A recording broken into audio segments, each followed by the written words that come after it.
Hello, planty people. Welcome back to my channel. My name is Darylyn, and today you can probably tell I'm really been enjoying sweater weather. I've had this sweater for like 10 years and I haven't worn it in forever, but it's very cute, so I thought I would bust it out. Anyway, in keeping with what I literally just talked about rare plants, what makes a rare plant, how do we even consider what a rare plant even is anymore? I want to talk about plant prices, because this is a really interesting topic to me because I actually worked in the finance industry for a number of years, and as such I'm fairly familiar with how markets work. And I just find the plant market in particular and plant prices to be very, very interesting because plants in general are just not like most consumer products. Like most consumer products do not have the ability to self-replicate in perpetuity, and it makes for some interesting food for thought. But the other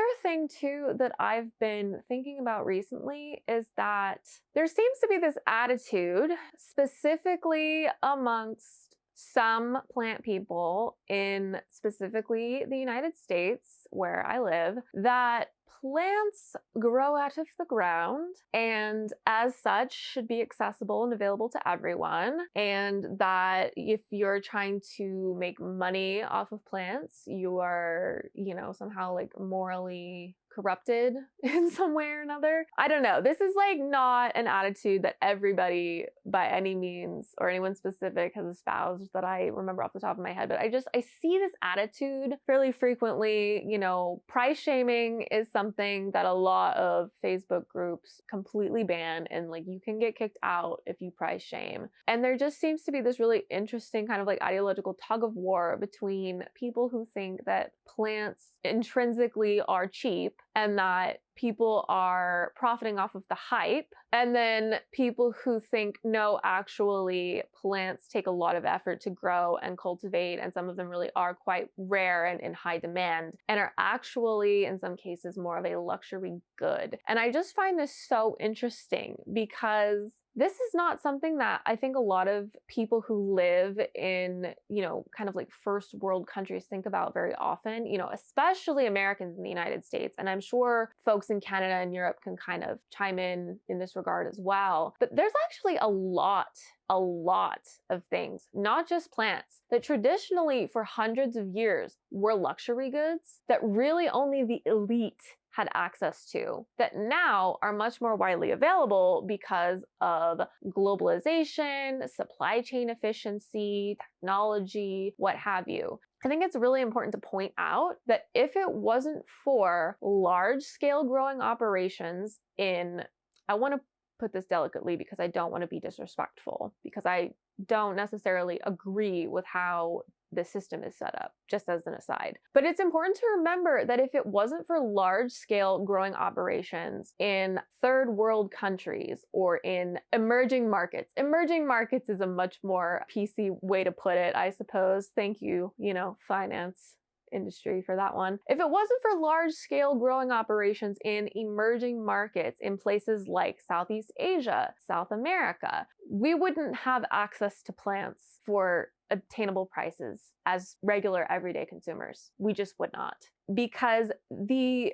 literal existence of cheap plants depends on taking advantage of the low cost of doing business, the low cost of wages, the low cost of living, the low cost of materials, the naturally beneficial environment that they're able to grow the plants in. It all is dependent on that. Kaylee Ellen actually had a really interesting video, I think it was last year sometime, about the whole process of how houseplants go from being grown to consumers in countries where they're not grown as frequently. It's very interesting. If I can find it, I'll link it. And I highly recommend you give it a watch because I think it is a good refresher for some of us who are kind of used to seeing this attitude that, plants should be cheap. Most plants, like all big box store plants, and a number of plants even in, independently owned nurseries as well, are only able to be priced as such because they're completely dependent on saving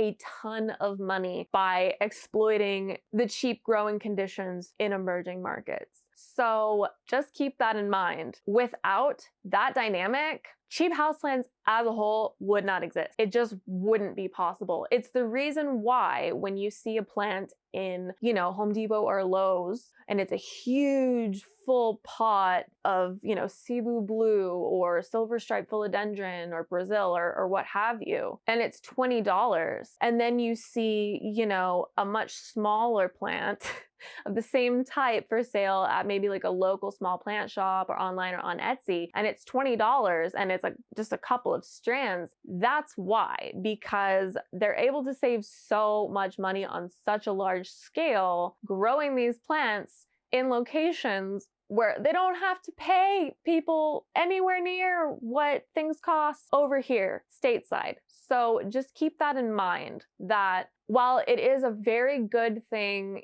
in theory for plants to be cheaper, plants to be more accessible, for more people to have access to hobbies and things that they enjoy, that has only really been the case as of very recently. And there's definitely ethical gray areas in how plants are mass produced. In some cases, like I'm not accusing anyone of anything, I'm just pointing out that anything that is done on a mass-produced level, sometimes people tend not to be paid fair wages. Sometimes there's lots of environmental waste. Sometimes there tends to be an incentive to overconsume. So just putting that out there, not accusing anyone of anything, but just keep in mind that actually, when it comes down to it, no, plants are not intrinsically, basically free. There's actually quite a lot of time, money, skill, and materials that goes into growing plants. And it's only been fairly recently that anything like the scale that cheap plants are available now has been available. And this is part of the reason why some plants are really rare, almost impossible to find, and then just out of nowhere, they're everywhere and the prices crash, because these large scale operations are only able to react to trends for the most part, and they'll put plants into tissue culture production, and it takes a while to get those going, get the plants growing up, get them shipped out, distributed and whatnot. And it's just, the market crashes, and then everyone who wants one gets one, and then interest wanes and they come out of tissue culture, and it's just, that's why the prices fluctuate so much. And another video that I saw that was really interesting, regarding plant prices, was actually the video on Tulip Mania that another YouTuber named Nick put out last year. I will link his channel below. It's a really great video. But one of the things in it that I thought was really interesting was that he used a pink princess philodendron as an example. And he said that a couple of years ago, the intrinsic value of a pink princess philodendron was about $6, aka that's what they were selling for in nurseries before the houseplant boom. And then once everybody decided they wanted them, the price shot sky high. Well, the thing that I would just kind of tend to disagree about on that is that the intrinsic value of a philodendron pink princess, or any houseplant in general, is not fixed at $6. That price is only workable for nurseries because they know that they can sell enough of them to make enough money to make it worth it for them. And that's only because they're able to produce the plants at a very, very cheap price. Traditional plant cultivation, prior to all of this fancy technology and without the cost imbalance between emerging and developed markets, that intrinsic value could never be $6, because there's no way that you could have a large enough operation in a developed market, pay people fair wages, produce enough of the plants at a quality acceptable enough to make any kind of profit selling them for $6. There's just no way. That's only possible because somewhere along the line, someone with a lot of capital came in, made the investment into the property, the technology, the facilities, the labor force to get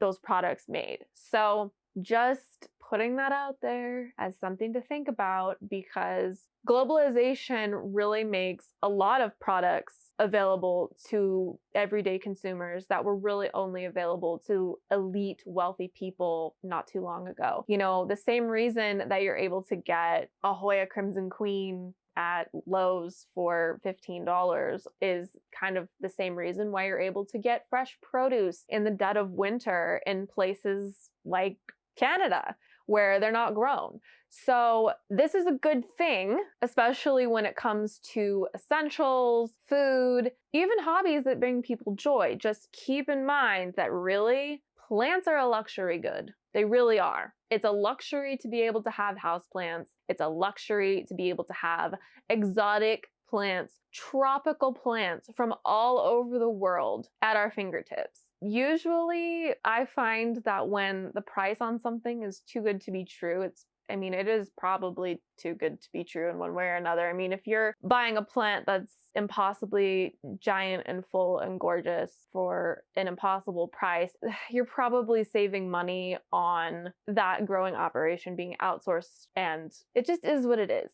I'm not trying to, make anyone feel bad for buying plants at big box stores. It's just something to remember that really intrinsically, plants take a lot of work to grow, and they take a lot of work to propagate. They take a lot of space to propagate at any kind of scale where you're going to make a profit selling them for, what we consider to be like normal prices. So just keep that in mind. And if you're able to find a really good deal on a premium plant that's normally more expensive, hey, just count yourself as lucky. Maybe make a point to pay it forward, share some cuttings with your friends. But yeah, this kind of attitude of plants should be really cheap, and if you're selling them for more than I think I want to pay for them, then you're morally corrupt. Or if you're trying to make money off of plants, there's corruption inherently in that. It's just, I just don't think it tracks historically with how available these kinds of things have been in the past. And I also just don't think it really tracks with a proper understanding of how and why those plants are able to be offered to you at those prices, and what they're not paying for on the production side in order to get them to you for those prices. So support small businesses. And those are just kind of my thoughts. If you would be interested in something along the lines of like a deeper dive, like the history of like houseplant collecting, or plant market, like a deeper dive, let me know in the comments, because I've been thinking about maybe doing some more research and trying to produce something a little bit more informative on those kinds of topics. And just, I guess the one last thing that I would like to like just put out there before I wrap this up is that we all live in a capitalist society, kind of against our will. We don't really get a choice in the matter. And what that means is that everybody has to pay their own way. Everyone has to make a living. And so I understand if plants are your hobby or your passion and you really want something, and it's frustrating that there are people out there who are in it to make a living and are not just in it for their passion, and maybe you disagree with prices and whatnot, but at the end of the day, everybody has to make a living, and that's what capitalism does. Everything becomes transactional, everything becomes a market. So yeah, it's a bummer when you can't have things that you want, especially if you feel like, you're a real plant lover, you're a real plant collector, you're not just in it for, Instagram or whatever, you like these plants intrinsically. And it's like, yeah, you're probably actually not that unique in that regard. Like, most of us are here because we love plants intrinsically, and most of us are really sad about the fact that we can't just like have an Ilsamania the size of a Christmas tree like on demand for, $100 in our house. It sucks, it sucks to like not be able to have the things that you want. But at the end of the day, I do think that maybe we sometimes lose sight of the fact that some of the things that we think are a certain price are only that way because of a really complicated exchange of how they're able to be sold for that price, so that the institutions that are selling them at that price can make money. Because at the end of the day, making money in a capitalistic society is mandatory. So that is my thoughts on that. If you have additional thoughts, please leave them below in the comments, but please keep it respectful. And yeah, I think that's gonna be it for today, but I will see you all in my next one. Bye!